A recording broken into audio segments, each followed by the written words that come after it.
Guys, we're back with another video. Hope you all like that little intro. But yeah, I just wanted to show off the brand new brake lights with a little montage. So we finally got them in last night and they look so great. And as you guys can see, what I was always talking about is like the taillights just have like that solid bar of light going around and it matches with this perfectly. And they are super bright. They're even brighter when you press on the brakes because this is connected up to the parking light right now. And then when you press on the brakes, that light lights up and then these get brighter too. So it's super nice. I'm really happy. It looks so much more aggressive having it like this. It just looks so great. I really like it. And I definitely wanted to talk about that today, but the most important thing we're going to be doing is throwing on some more custom one-of-one parts for this car. So already the rear spats were custom because Downforce Solutions was able to custom make this rear plate because it matches with all the other end plates on the front lip and the side skirts, and it was going to be all squared off, but I wanted it rounded off so it matches perfectly. But the last thing we're going to be doing to just kind of perfect this body kit is going to be right here. So if you're looking at the car from above, it kind of just ends, and I think that's a little bit weird. So basically what I did is I picked up a sheet from Home Depot of, it's called plastic ACM, and it's basically just like ABS plastic sandwiched between aluminum. And that's what it stands for. It's like aluminum composite material. But I bought a sheet of that and then some hardware, and basically we're just gonna be custom making a little end plate, not an end plate, but a little, another piece that goes right here on both sides to just end it off. So what I'm hoping to do is I just wanna continue this line and then I just want it to slope down and it's gonna end about right here and it should look pretty great. I'm super excited for that. It's really gonna perfect the rear end. This was the smallest sheet that I was able to buy, but it is 1 foot by 5 feet. So we have a ton of room here because we need very, very little for the rear end. So I guess I'm gonna cut some cardboard and start the design process, but I'll come back in a minute.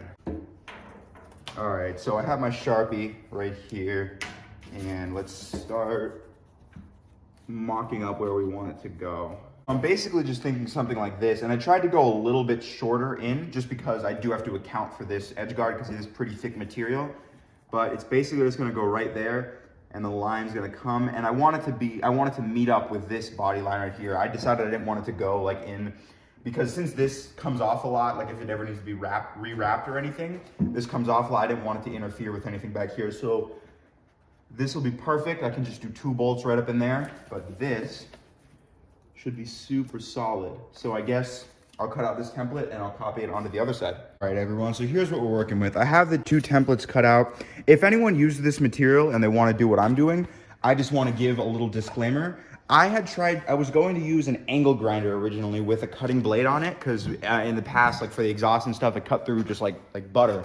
But this material is like so not like metal, even though it has aluminum on it, it's just much more fragile, that it didn't work at all. So I used a bandsaw and it cut it like pretty perfectly, to be honest. I know I was saying before that it's not precision cuts, but this is like pretty perfect. And then I just used a file, sanded it down.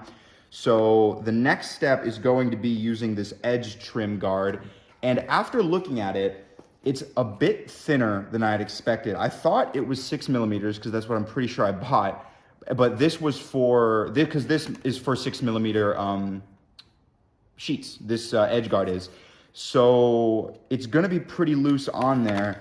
Now, when I first bought these, I did order 2 kits and one is a lot thinner. So let me go try that one and see if that one works better. This one we have a ton of. I think it was like 2 15-foot rolls. So we'll take one out and try it. I actually never was gonna use this one. I was gonna return it, but then I thought maybe someone would wanna use it for like the door jambs or anything. I personally don't like that look, but I know some people do, so I figured I'd keep them around just because they weren't that expensive anyway. So, oh my God, where is the end of this? Oh no, this one's perfect. Okay, so this is probably 3 millimeter then.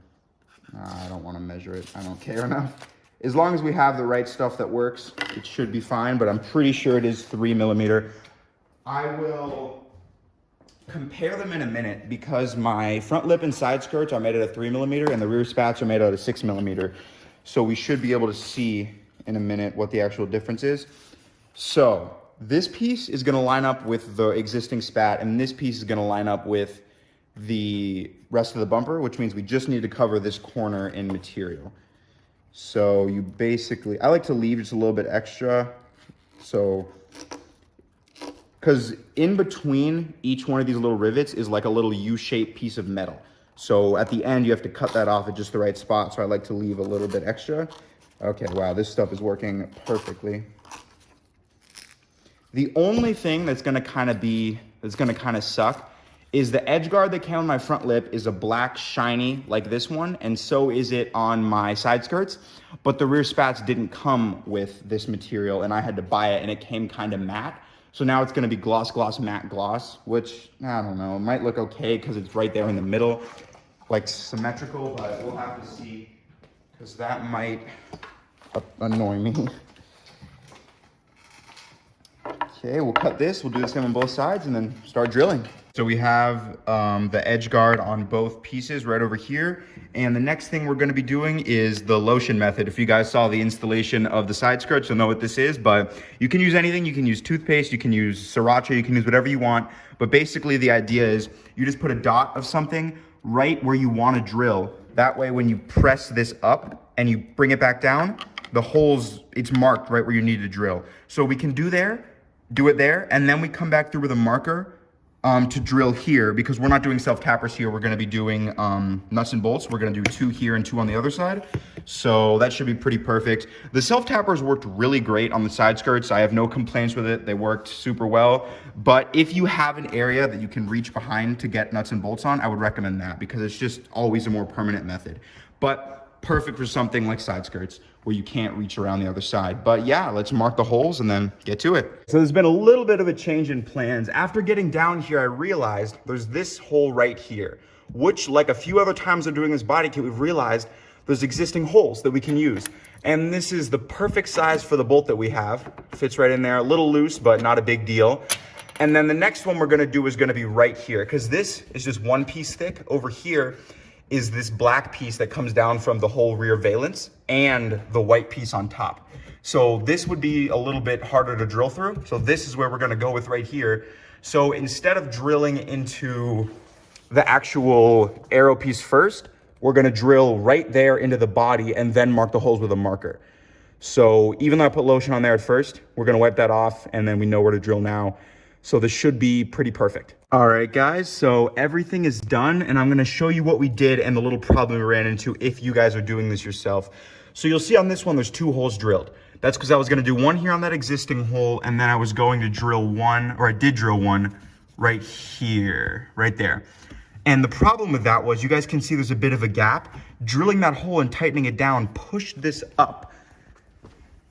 It pushed this side up and then it wasn't flush with the rear spats anymore. And I was like, oh, that really sucks. So I tried to figure something out. I tried to like add a little spacer and it helped a bit, but it was still higher. And you guys will see right now, they are like perfectly flush. And on this side, I thought, oh, you know what? Instead of drilling both holes, maybe I can just use the existing hole. And then I did it and it left the gap because since there's no bolt on this side, it's actually pushing down. Because with this one drilled in, it pushes the other side down. So it made it perfectly flush. So I just got rid of the bolt on the other side and there's only one bolt holding it in right now, but it can't twist at all because it would hit this side. It is sturdy in there. Right, hold on, let me get it to focus. Right here, super sturdy. And over here, there's a little bit of movement, but it's never gonna come off. I mean, we have the washers on there and everything. It's such a little piece and it's in the rear that I never would really have to worry about it coming off. And again, the only thing is that you guys can see this flashing. This edge guard is matte and this is gloss, but they are the same style. And you know, it matches with all this and the side skirts are, I can show you guys.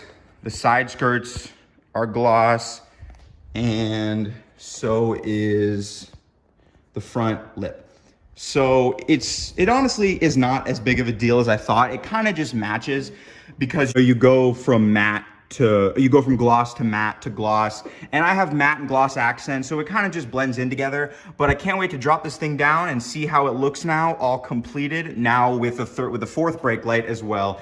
And the reason why I keep getting mixed up with that is because I have my taillights, but there's also a 3rd brake light right up there. So this is just kind of like an extra 4th brake light, I guess.